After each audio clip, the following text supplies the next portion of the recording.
Back with you here on the Morning Brew. I'm Larry Aarons with Ember Hendren.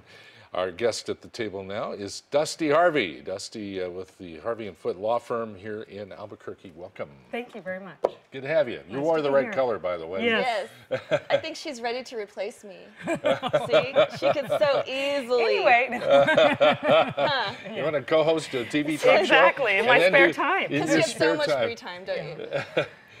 We're going to talk about nursing homes Yes. in New Mexico, and you represent clients that have had problems with nursing homes and some abuse and that kind of thing. Yes, sir. I've been practicing law about 17 years now, and I used to defend nursing homes for several years, and then my grandmother was in a nursing home, and I switched sides and started my own firm in 2005. So, Oh, well, good. yeah. And what happened with your grandmother that you said, okay, Just I want to seeing- be on her side of this? Right.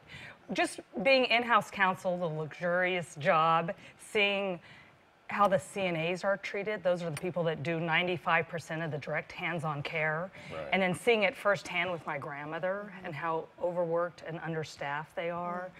And just things, watching my grandmother, they'd go to change her diaper and they'd say, you need to leave the room. And I'd turn around to leave and I said, no, I don't. I've been changing her diaper for 4 years. And starting to know things like what a pressure sore is and watching that on her and preventing it from the very beginning so that it doesn't worsen. And just going through the process myself, I wanted to represent the families instead of the corporation. Very interesting. This is a aging population that's not getting smaller, it's getting bigger. I think it's supposed to double by 2030. Right. We baby boomers are getting older. Yes. It's just happening. And, Yes. and the nursing home population is just going to increase proportionally. Yes, very much so in assisted living, and now they're trying to find new forms as well. Yes. So if you're shopping around for a nursing home, what do you keep an eye out for? I would do your due diligence up front and try to find the best one that's going to work for your family. I would recommend getting one close to your house because you're going to want to visit frequently and not at scheduled times. Like, don't come every day at lunch or they're going to know. Come throughout the day, have lots of family visit. You can go to medicare.gov / nursing home compare, and annually the state will come in and the federal government will inspect the facility, and they put out their inspections, and all of that is available on the internet. I see. Also talk to doctors, nurses, visit the facility. You'll go on an official tour, and that is pretty much a canned, you know, this is the room we show you, this is the people that Right. we talk Kind to. of staged. Exactly, but then go back another time and go there during a meal and see if the staff, as they feed the residents, do they have time, or are they kind of shoveling the food in? Look at the residents and their nails and how well groomed they are. So do your due diligence up front, and you're going to find a better nursing home. And on your loved one, what are some signs that we need to look for on them and with them? Right.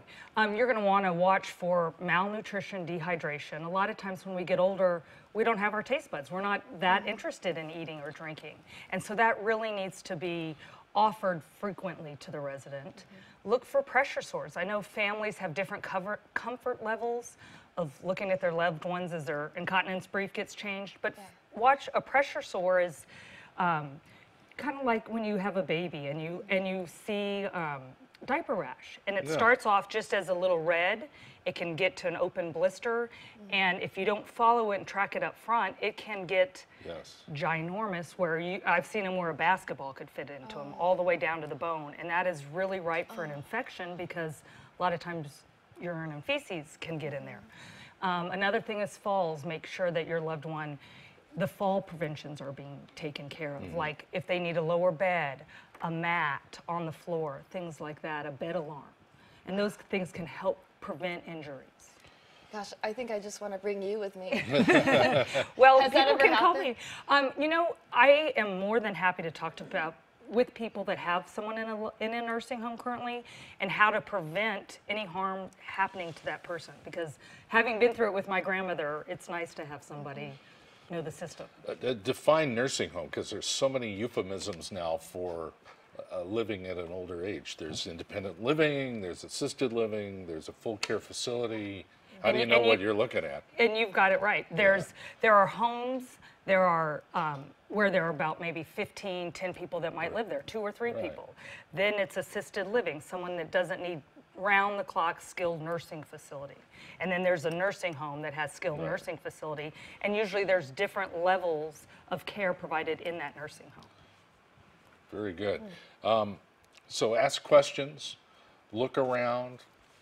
Go at different times. Yeah, go at different times, and then use common sense. Kind of observe if people are happy there or not. Right. And then once your loved one is there, make sure you attend the care plan meetings. They have quarterly care plan do they? meetings. Okay. And that's what medical treatment your loved one's going to get and how they're going to provide it.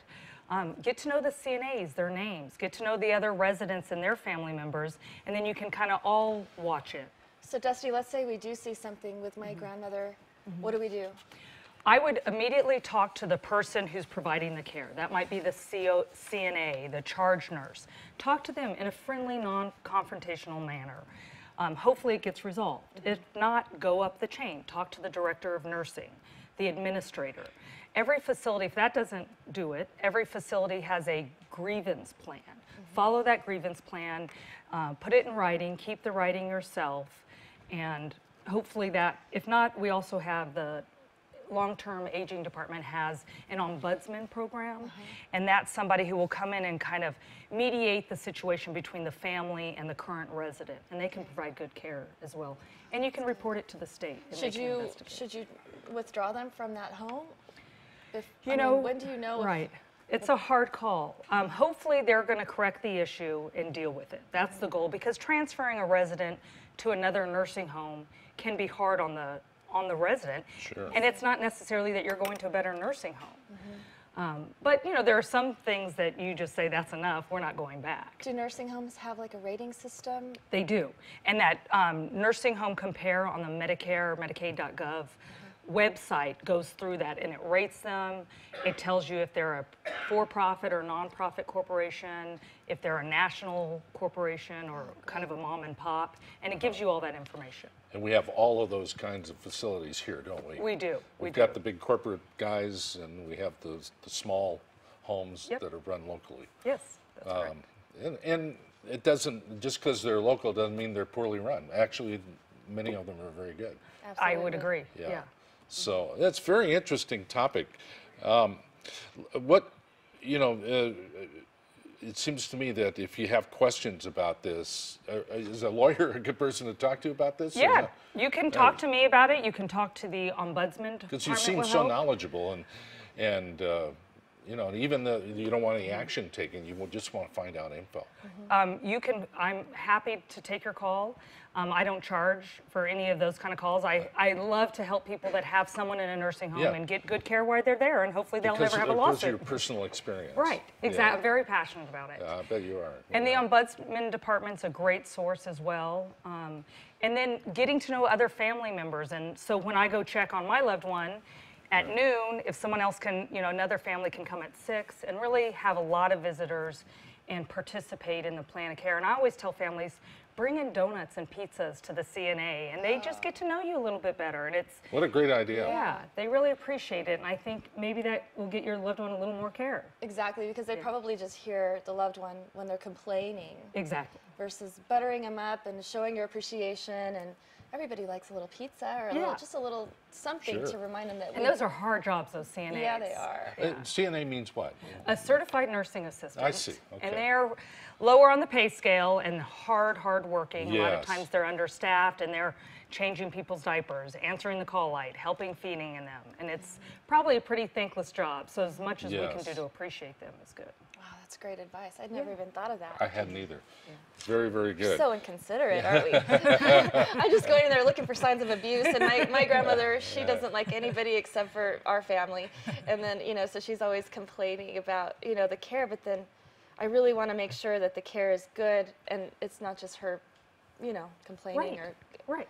you know. Well, and that's a lot of times you have to really trust your loved one. Sometimes you think, oh, they're kind of getting Alzheimer's, and maybe I shouldn't believe this is true. And we've had, you know, horrific sexual assault cases by maybe an inappropriately placed resident who should be at a behavioral health unit, but the nursing home wants to fill the bed, so they have them there. Or maybe an employee that wasn't properly background checked. And I've had family members feel so guilty that they didn't trust their loved one, or there's no way someone's coming in at night and assaulting my grandmother. Yeah. But you know, you have to listen to them, and it's hard, but really listen to them and investigate it. Yes. One more quick question, Dusty. Now, is there, in the nursing home world, is there competition between the facilities for patients? Very much so. Ah, I Yeah. see. So Yeah, when and they don't like vacancies, what you're saying. Head in bed. They want to keep their occupancy up, their census up. And one thing I'd like to mention right quick is during the admission process, the person who has you sign all the paperwork, usually stuck somewhere in the middle of that paperwork is a sentence, a paragraph, a piece of paper that's an arbitration agreement. And a lot of times it's kind of sign here, sign here, sign here, and nothing's explained. You don't know what you're signing. Yes. And that arbitration takes away your constitutional right to a jury trial. Ooh. And so instead of 12 jurors making a decision on what your case is worth, it's a defense attorney or someone they appoint. So be Look for careful. the with So arbitration don't sign that Do not. arbitration agreement. It's great to meet you, Nice to Dusty. meet you, yeah, too. thanks for coming on the show Yeah, today. thank you very much. Dusty Harvey, everybody, with the law firm of Harvey and Foote. Hope you found that info helpful today. I'm Larry Aaron's with Amber Hendren. We'll be back with more on the Morning Brew right after this.